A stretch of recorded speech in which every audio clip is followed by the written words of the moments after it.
ఏ ఏ రకమైనటువంటి దుర్గమైనా సరే కొంతమంది బుద్ధి మార్చుకోవడానికి అస్సలు ఇష్టం ఉండదు. దేవుని వాక్యం చెబుతుంది ఏంటనంటే పరును గుట్టి బయట పెట్టకూడదు అని. ఏంటి? గట్టిగా చెప్పండి, గట్టిగా అందరూ. ఆ గుట్టు బయట పెట్టండి నిద్రే రాదు. వీళ్ళ గురించి వాళ్ళ గురించి వాళ్ళ గురించి వీళ్ళ గురించి తెలుసుకోవడము, వాళ్ళది వీళ్ళకు వీళ్ళది వాళ్ళకు వాళ్ళది వాళ్ళకు. హల్లెలూయా. నిద్రే రాదు. ఇంకా రకరకాలైనటువంటివి. దేవుడు నీకు శక్తిని ఇస్తాడు, ధైర్యంగా ముందుకు పో అంటే వద్దులే ప్రభా ఈడే బాగుంది. హల్లెలూయా, హల్లెలూయా. దేవుడు మైక్ తీసుకొని ప్రార్థన చేయమంటే ఇంక అంతే, ఇంకా ఆమెడ దూరం. ఇంకా ఏమి వాక్యం చెప్పు అని అంటే ఇంకెంత దూరమో ఇంకా తెలియదు. ప్రార్థన 10 మంది ప్రార్థన చేస్తా అంటారు. కొంతమంది ముందుకు వచ్చి ప్రార్థన చేయండి అని అంటే ఇంకా అయిపోయి ఆ రోజు చర్చికి కూడా రారు. ఇంకా వచ్చే వారం నీదే ప్రార్థన, మైక్ పట్టుకొని ప్రార్థన చేయాలని అంటే యూత్ ఉంటున్నారు అక్కడ. హల్లెలూయా. ప్రార్థన చేయండి నా ముందుకు వచ్చానంటే ఇంక అయిపోయా. ఇంకమ్మ నేను రాను కాక రాను. పిరికితనం అనేటువంటి దుర్గము, అలసత్వం అనేటువంటి దుర్గము, చాదస్సం అనేటువంటి దుర్గము, దేవునికి వ్యతిరేకమైనటువంటి పనులు అనేటువంటి దుర్గము. ఈ పేర్లు రాయడానికి అవకాశం లేదు, మీకే అర్థమైపోవాలన్నమాట. హల్లెలూయా. ఎమోషనల్ బ్లాక్మెయిల్ అనేటువంటి దుర్గము. ఏంటది? ఎమోషనల్ ఏంటి అంటే మాటలతో కుచ్చి పొడిచి చంపేటువంటి దుర్గము. హల్లెలూయా. ఎన్ని దుర్గాలు ఉన్నాయో అందరిలో, చెబుతున్నా నాలో, వింటున్న మీలో ఎవరిలో అయినా కూడా దుర్గాలు ఉన్నాయి. నీ ఆత్మీయ జీవితాన్ని అవి అడ్డగిస్తుంటున్నాయి. ఇష్టం లేదు వాటిని కూల్చుకోవడానికి, వాటిని త్రోసివేయడానికి, వాటిని జయించడానికి నీకే ఇష్టం లేదు. ఎందుకంటే వాటితో జీవితం కొనసాగుతూ ఉన్నది, హ్యాపీగా వెళ్ళిపోతూ ఉంటున్నావు, ఏం పర్వాలేదులే అనుకొని వెళ్ళిపోతుంటున్నావు. అయితే నీ ఆత్మీయ జీవితాన్ని దొంగతనము, హత్య, నాశనము, నీ యొక్క ఆత్మీయ జీవితాన్ని, ఆత్మీయ ఫలభరితమైనటువంటి జీవితాన్ని వాడు నాశనము చేస్తున్నాడు అనేటువంటి విషయాన్ని జ్ఞాపకం చేసుకుంటున్నావా?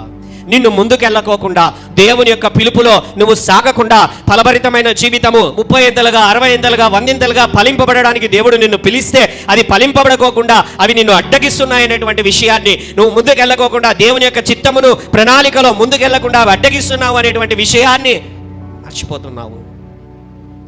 నిర్గమకాండం 3వ అధ్యాయం 3వ వచనంలో ఒక పెద్ద దుర్గం, చాలా పెద్ద దుర్గం అన్నమాట. 3వ అధ్యాయంలో ఏంటంటే 3వ వచనంలో, అప్పుడు మోషే ఆ పొద ఏల కాలిపోలేదో నేను ఆ తట్టు వెళ్ళి ఈ గొప్ప వింత చూచెదననుకొనెను. దానిని చూచుటకు అతడు ఆ తట్టు వచ్చుట యెహోవా చూచెను. దేవుడు ఆ పొద నడుమ నుండి మోషే మోషే అని అతనిని పిలిచెను. అందుకు అతడు చిత్తము ప్రభువా అనెను. హల్లెలూయా. ఏంటి అనంటే నిర్గమకాండంలో మొదటి 2 అధ్యాయాలలో మోషే జన్మిస్తాడు.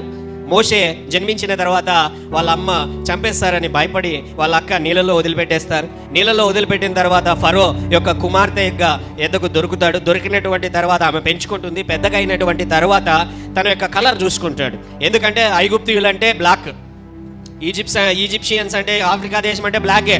కానీ ఈయనకు తెలుపు కలర్ ఉంది. ఎందుకంటే ఈయన హెబ్రియుడు కదా, యూదుడు కదా, లేకపోతే హెబ్రియుడు కాబట్టి ఈయన ఏమైపోయింది, లేవీయుడు కాబట్టి ఈయన కలరు తెలుపు వచ్చింది. ఇదేంటి, నా తల్లిదండ్రుల కలరు, మా చెప్తున్న కలరు, నా కలరు వేరుగా ఉంది, ఏదో తేడా ఉంది అని ఆయన తెలుసుకుంటాడు. తను హెబ్రీకి చెందినటువంటి వాడు అని చెప్పి, పెరిగాడు ఇక్కడ అని చెప్పి రాజకుమార్తె పెంచుకున్నది అని తెలుసుకుంటాడు. తెలుసుకున్నటువంటి తర్వాత ఒక ఐగుప్తీయుడు అంటే బ్లాక్ మ్యాన్ ఏం చేశాడనంటే వాడు కొట్టడం ప్రారంభించాడు.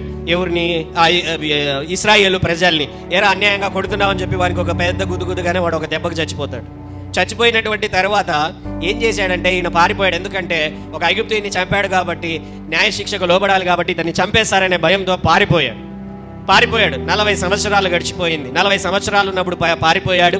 40 సంవత్సరాలు దాటిపోయింది. 80 సంవత్సరాలు అయింది. 40 సంవత్సరాలు ఏం చేస్తున్నాడంటే మామ దగ్గర ఉన్నటువంటి గొర్రెలను కాచుకుంటున్నాడు, కొండ ఎక్కుతున్నాడు, కొండ దిగుతున్నాడు, అన్నం తింటున్నాడు, పిల్లలను కన్నాడు, పెళ్లి చేసుకున్నాడు, కొండ ఎక్కుతున్నాడు, కొండ దిగుతున్నాడు, గొర్రెలు కాచుకుంటున్నాడు. అంతా కొండ అయిపోయింది అనమాట. తన జీవితం అంతా ఏమి లేదు ఇంకా. హల్లెలూయా. అంతకు ముందు ఉన్న శక్తి లేదు, అంతకు ఉన్న బలం లేదు, అంతకు ముందు ఉన్నటువంటి ధైర్యం లేదు, అంతకు ముందు ఉన్నటువంటి శక్తి, అంతకు ముందు ఉన్నటువంటి ఏదో సాధించాలి అనేటువంటి తపన లేదు. ఏమున్నది ఇప్పుడు అంటే, పొద్దున్నే లేచామా, గొర్రెలు పిలుచుకోపోయామా, మధ్యాహ్నం తిన్నామా, సాయంత్రానికి తెచ్చినటువంటి తర్వాత మళ్ళీ రాత్రికి పడుకున్నామా, మళ్ళీ పోయామా. ఆశ కానీ, తపన కానీ, ఆలోచన కానీ ఏ లేదు. 80 సంవత్సరాలు అయిపోయింది, ముసలి వయసు వచ్చింది, ఇంకా బతికితే ఇంకొన్ని సంవత్సరాలు బ్రతుకుతా, ఇక అయిపోయింది నా జీవితం ఇంతే అనేటువంటి ఆలోచనలో ఉండిపోయిన టైంలో దేవుడు వచ్చాడు. దేవుడు వచ్చి ఏం చేశాడంటే, మోషే పని పడింది నీతో, ఏం లేదు, ఇశ్రాయేల్ ప్రజల దగ్గరికి వెళ్ళి వాళ్ళందరినీ కూడా అక్కడి నుంచి బయటికి పిలుచుకొని రావాలి అని చెప్పి దేవుడు షాక్ ఇచ్చాడు. ఏం చేశాడు దేవుడు? హల్లెలూయా, హల్లెలూయా. దేవుడు పిలిచాడు. దేవుడు పిలవగానే మోషే యొక్క జీవితంలో వెంటనే, మీరు చదవండి 3వ అధ్యాయం అంతా కూడా మనందరికీ బాగా తెలిసినదే. నువ్వు ఎవరో తెలియదు ప్రభువా, అక్కడికి పోతే నీ పేరేం పేరు అని అడుగుతారు, ఎవరో నువ్వు తెలియదు అని అంటాడు. అబ్రహాము దేవుడను, ఇస్సాకు దేవుడను, యాకోబు దేవుడను, నీ పితరుల దేవుడను నన్ను యెహోవా అంటారని చెప్పి వాళ్ళతో చెప్పు అని అంటాడు. సరే బాగానే ఉంది కానీ ప్రభువా, నాకు కొంచెం నత్తి. ఏంటి? ఏమి పోవడం ఇష్టంలా? ఎందుకు పోవడం ఇష్టంలా? ఒక అగ్ని, ఒక పొద కాలుతున్నదంట. అయితే అందులో ఉంటున్నటువంటి పచ్చిక కాలిపోలేదు, అగ్ని చేత అది కాలుతుంటున్నది. విచిత్రంగా వింతగా ఉన్నది, స్వరము అందులో నుంచి వస్తున్నది. ఎవరు? మోషే అని పిలవగానే భయపడి చిత్తము ప్రభువా అని అంటున్నాడు. ఆ తర్వాత గమనిస్తున్నాడు, దేవుడే అని దానికి అర్థమైంది. అర్థమవుతున్నా కూడా దేవుడే వచ్చి ఏం చేస్తున్నాడు అని అంటే, మోషే, ఇశ్రాయేలు ప్రజల్ని నువ్వు బయటికి నడిపించాలి, అందుకని నేను నిన్ను ఎన్నుకున్నాను అని అంటే, నన్ను వద్దులే, వేరే వాళ్ళని చూసుకో. దుర్గం, పిరికితనం అనే దుర్గం.